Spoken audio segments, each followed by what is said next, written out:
ఈ రోజుల్లో kidney problems బాగా పెరుగుతున్నాయి కదా! వింటూ ఉంటారు. దాంట్లో రకరకాలు అంటే కిడ్నీ స్టోన్స్ రావడం, కిడ్నీలో సిస్టులు ఫార్మ్ కావడం, CKD problem, chronic kidney disease లాంటివి.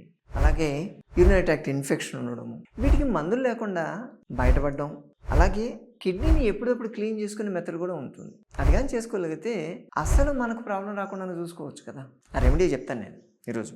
ఈ కిడ్నీని మొత్తం క్లీన్ చేసుకునేదానికి ఒక పదార్థం కావాలి మనకు. మన దగ్గర దొరుకుతుంది. మన వంటింట్లోనే దొరుకుతుంది. ఏంటో తెలుసా? కొత్తిమీరని మీరు ప్రాపర్‌గా వాడుకోగలిగితే మీ కిడ్నీ 100% సేఫ్ మోడ్‌లో ఉంటుంది. ఎందుకంటే ఫస్ట్ ఆఫ్ ఆల్ ఈ కొత్తిమీర అనేది డయూరిటిక్ లాగా పనిచేస్తుంది. న్యాచురల్ డయూరిటిక్ అంటే బాడీలో ఉన్నటువంటి ఎక్స్ట్రా వాటర్ని బయటకు పంపించగలుగుతుంది. అది పంపించగలిగితే ఎక్స్ట్రా వాటర్ పోయిందనుకోండి మీకు బీపీ కంట్రోల్లో ఉంటుంది కదా!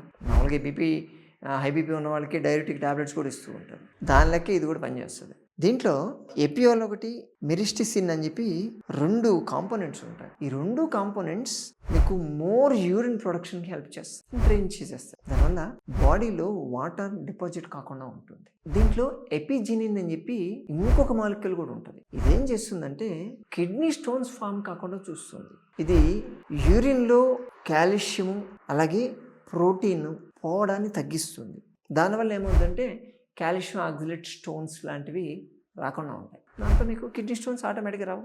మెయిన్ ప్రాబ్లం అదే. కాల్షియం పెరగడం ఒకటే కాకుండా దానికి ఆక్సిలేట్ యాడ్ అయిపోయింది అనుకోండి, కాల్షియం ఆక్సిలేట్ వస్తుంది. కొన్నిసార్లు కొలెస్ట్రాల్ కూడా వస్తుంది. కొలెస్ట్రాల్ అందుకని వీటిని బయటికి అంత ఎక్స్క్రీట్ కాకుండా చేస్తుంది. తొందరగా అబ్జర్వ్ అయిపోతుంది, చేస్తుంది బయటికి పోయి. దీంట్లో యాంటీ ఆక్సిడెంట్స్ కూడా బాగా ఎక్కువ ఉంటాయి. కెరోటినాయిడ్స్ ఉంటాయి. మనం ఇందాక చెప్పుకున్నాం ఎపిజెనిన్ అని చెప్పి. ఈ 2 యాంటీ ఆక్సిడెంట్ లాగా పనిచేస్తే అక్కడ ఇన్ఫెక్షన్ కాదు. ఫస్ట్ ఆఫ్ ఆల్ ఉన్నటువంటి సెల్స్ డ్యామేజ్ కాకుండా వాటి ఫంక్షన్ని ప్రాపర్గా ఉండేటట్టు చూస్తాయి. కాబట్టి మనకు ఇవన్నీ ఎందుకు చెప్పామంటే అసలు కిడ్నీ ప్రాబ్లం ఎందుకు వచ్చిందో ఎవరికి తెలుస్తుందండి. ఇన్ఫెక్షన్ అయింది అంటారు, కొంతమందికి ఏమో ఇన్ఫెక్షన్ అయింది అంటారు, కొంతమందికి ఏమో ఫిల్ట్రేషన్ తగ్గింది అంటారు, కొంతమందికి ఏమో సెల్సే డ్యామేజ్ అవుతున్నాయి అంటారు, ఇంకొంతమందికి ఫిల్ట్రేషన్ బాగుంది కానీ దాంట్లో ఉన్న స్వెల్లింగ్ అంటే మొత్తం బయటకు పోకుండా ఉండడానికి రివర్స్ కొడుతుంది, రిఫ్లెక్స్ వస్తుందని చెప్తారు. రకరకాల కారణాలు ఉంటాయి. ఏ కారణానికి ఏది పని చేస్తుందో తెలియదు. ఈవెన్ నాకు తెలిసి మోడర్న్ డాక్టర్స్ కూడా స్పెసిఫిక్గా దానికి ఇవ్వడం ఏమి ఉండదు. ఇప్పుడు ఏదో యాంటీబయాటిక్స్ ఇచ్చేయడం, ఫిల్ట్రేషన్ మీద డైరెక్ట్గా ఇటువంటిది ఉంటుంది, జనరల్గానే ఇస్తారు.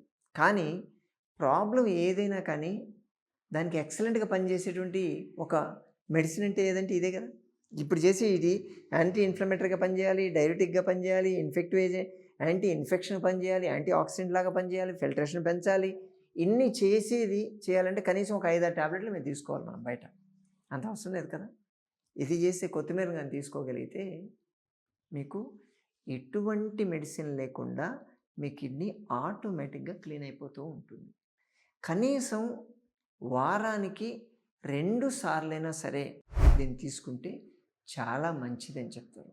ఏం చేయాలంటే కొత్తిమీర తీసుకోండి, నీట్గా కడిగేసి ఆకులు మాత్రమే, కింద కాడలు కాదు, ఓన్లీ ఆకులు తీసుకొని దాన్ని ముక్కలకి చేసి మొత్తం చిన్న చిన్న ముక్కలు, అవే చిన్నవి ఉంటాయి కానీ దాన్ని ఇంకా తురిమినట్టు చేసుకోండి. ఒక కప్పు నీళ్ళలో 2 స్పూన్లు ఈ తురిమినటువంటి కొత్తిమీర వేసి దాన్ని సన్న సెగ మీద వేడి చేయాలి. అంటే ఒక కప్ వేసారు కదా, హాఫ్ కప్ కావాలి. హాఫ్ కప్ అయ్యేది తర్వాత దించేసి దాన్ని తాగాలి. అంతే, హాఫ్ కప్ తాగాలి కనీసం వారానికి 2 సార్లు. మీకు కిడ్నీ టెండెన్సీ ఉంది, మీ ఫ్యామిలీలో కిడ్నీ స్టోన్స్ ఇటువంటివి వచ్చేటువంటి ఛాన్స్ ఉందంటే ఆల్టర్నేట్ని తీసుకుంటే మంచిది. దాన్ని తీసుకొని గంట ముందు గంట తర్వాత ఆహారం తీసుకోవద్దు, ఏ ఫుడ్ తీసుకోవద్దు. మనకేంటో మనకు అలవాటు ఏది తీసుకుని ఫుడ్తో పాటు తీసుకోవాలంట, కాదు ఇదే ఫుడ్, దీనికి మళ్ళీ ఫుడ్ అక్కర్లేదు. కానీ ఒక గంట ముందు గంట వెనక ఏమీ లేకుండా చూసుకోండి. ఇది చేస్తే మీకు కావాల్సిన బెనిఫిట్ ఆటోమేటిక్ వస్తుంది. మీరు చూడొచ్చు, మీకు ఈ యూరిన్ ఫ్లో పెరుగుతుంది, అలాగే యూరిన్ క్వాంటిటీ కూడా పెరుగుతుంది. చాలామందికి యూరినరీ ట్రాక్ట్ ఇన్ఫెక్షన్ అయిపోయి యూరినరీ స్ట్రక్చర్ అంటారు, యూరిథ్రల్ స్ట్రక్చర్ అంటారు, అటువంటిది రావడం, అక్కడ సిస్ట్ ఫామ్ కావడం, అలాగే ఈ ప్రోస్టేట్ గ్లాండ్ ఎన్లార్జ్ అయిపోయి దాని మీద పడి ప్రెషర్ పడి ఫ్లో తగ్గడం, ఇటువంటివి జరుగుతూ ఉంటాయి చాలామందికి.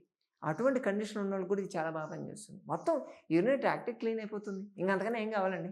దీనివల్ల సైడ్ ఎఫెక్ట్స్ అయితే లేవు, మీకు 100% సైడ్ ఎఫెక్ట్. కానీ కొంచెం జాగ్రత్తగా ఉండండి.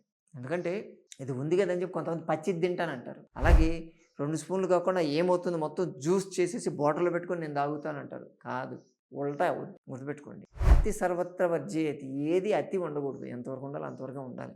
అది ఉంటే మంచిది. ఎందుకంటే దీనిలో ఆక్సలేట్స్ ఉంటాయి.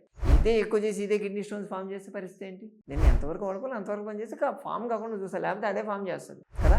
అందుకోసం అని చెప్పి కొంచెం ప్రికాషన్ తీసుకొని అట్లీస్ట్ వారానికి 2 రోజులు క్లీన్గా చేసుకోగలిగితే మీరు సేఫ్ జోన్లో ఉంటారు. ఎటు నుంచి మీ కిడ్నీ అటాక్ అవుతుందో ఈ రోజుల్లో ఏమీ చెప్పలేమండి. చాలా జాగ్రత్తగా నేను చేస్తున్నా, మిమ్మల్ని చేయమని చెప్పి అంతే. సరేనా? చేస్తారు కదా? కిడ్నీని జాగ్రత్త చూసుకుంటారు కదా?